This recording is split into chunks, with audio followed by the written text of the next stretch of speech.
Hello students, welcome to Exams Assist.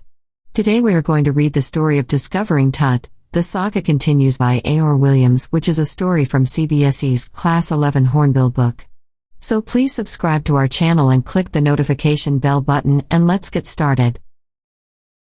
Discovering Tut, The Saga Continues by A.R. Williams. He was just a teenager when he died. The last heir of a powerful family that had ruled Egypt and its empire for centuries, he was laid to rest laden with gold and eventually forgotten. Since the discovery of his tomb in 1922, the modern world has speculated about what happened to him, with murder being the most extreme possibility. Now, leaving his tomb for the first time in almost 80 years, Tut has undergone a CT scan that offers new clues about his life and death, and provides precise data for an accurate forensic reconstruction of the boyish pharaoh. An angry wind stirred up ghostly dust devils as King Tut was taken from his resting place in the ancient Egyptian cemetery known as the Valley of the Kings. Dark-bellied clouds had scudded across the desert sky all day and now were veiling the stars in casket gray. It was 6 p.m. on January 5, 2005.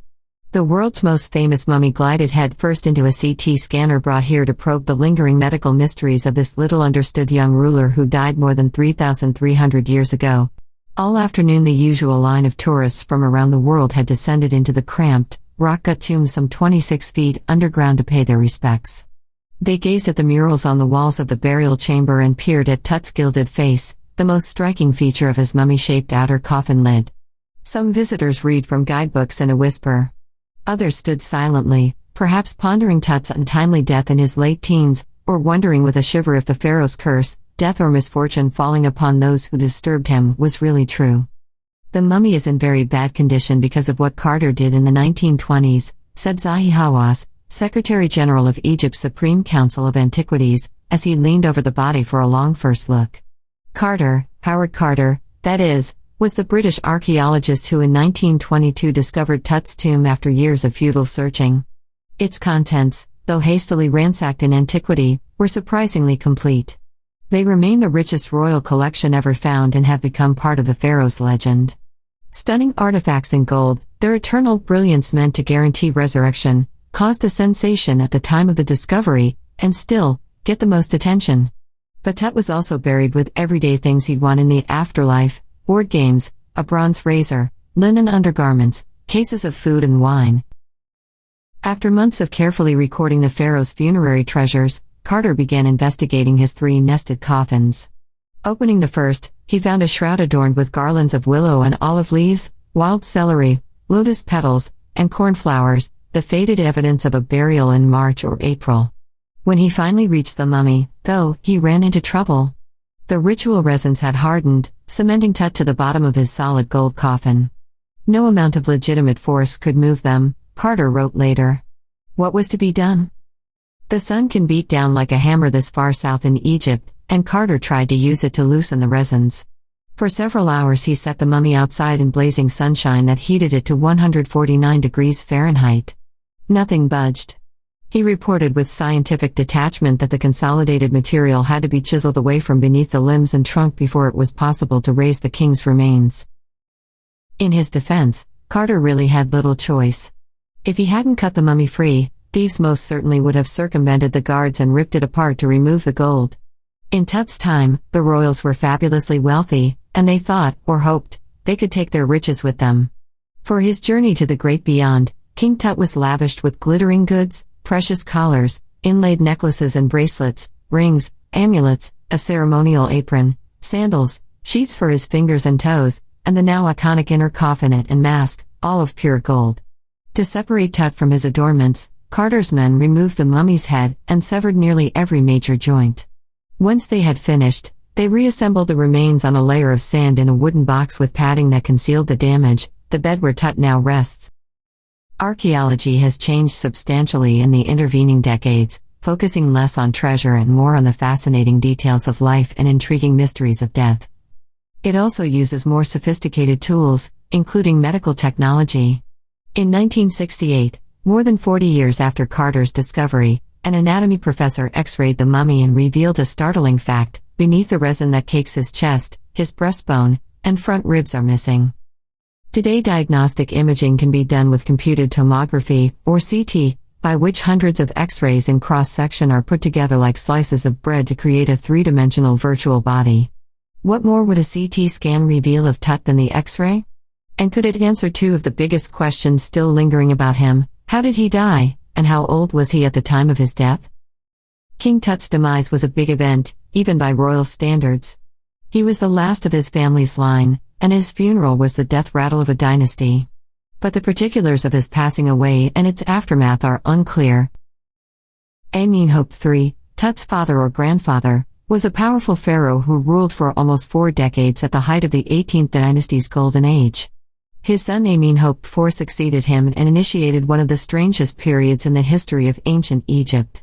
The new pharaoh promoted the worship of the Aten, the sun disk, changed his name to Akhenaten, or servant of the Aten, and moved the religious capital from the old city of Thebes to the new city of Akhetaten, known now as Amarna. He further shocked the country by attacking Amun, a major god, smashing his images and closing his temples. It must have been a horrific time, said Ray Johnson, director of the University of Chicago's Research Center in Luxor, the site of ancient Thebes. The family that had ruled for centuries was coming to an end, and then Akhenaten went a little wacky. After Akhenaten's death, a mysterious ruler named Smenkhare appeared briefly and exited with hardly a trace. And then a very young Tutankhamun took the throne, King Tut as he's widely known today. The boy king soon changed his name to Tutankhamun, living image of Amun, and oversaw a restoration of the old ways. He reigned for about 9 years, and then died unexpectedly. Regardless of his fame and the speculations about his fate, Tut is one mummy among many in Egypt. How many? No one knows. The Egyptian Mummy Project, which began an inventory in late 2003, has recorded almost 600 so far and is still counting. The next phase, scanning the mummies with a portable CT machine donated by the National Geographic Society and Siemens, its manufacturer. King Tut is one of the first mummies to be scanned, in death, as in life, moving regally ahead of his countrymen.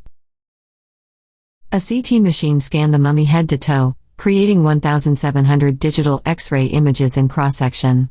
Tut's head, scanned in 0.62 mm slices to register its intricate structures, takes on eerie detail in the resulting image.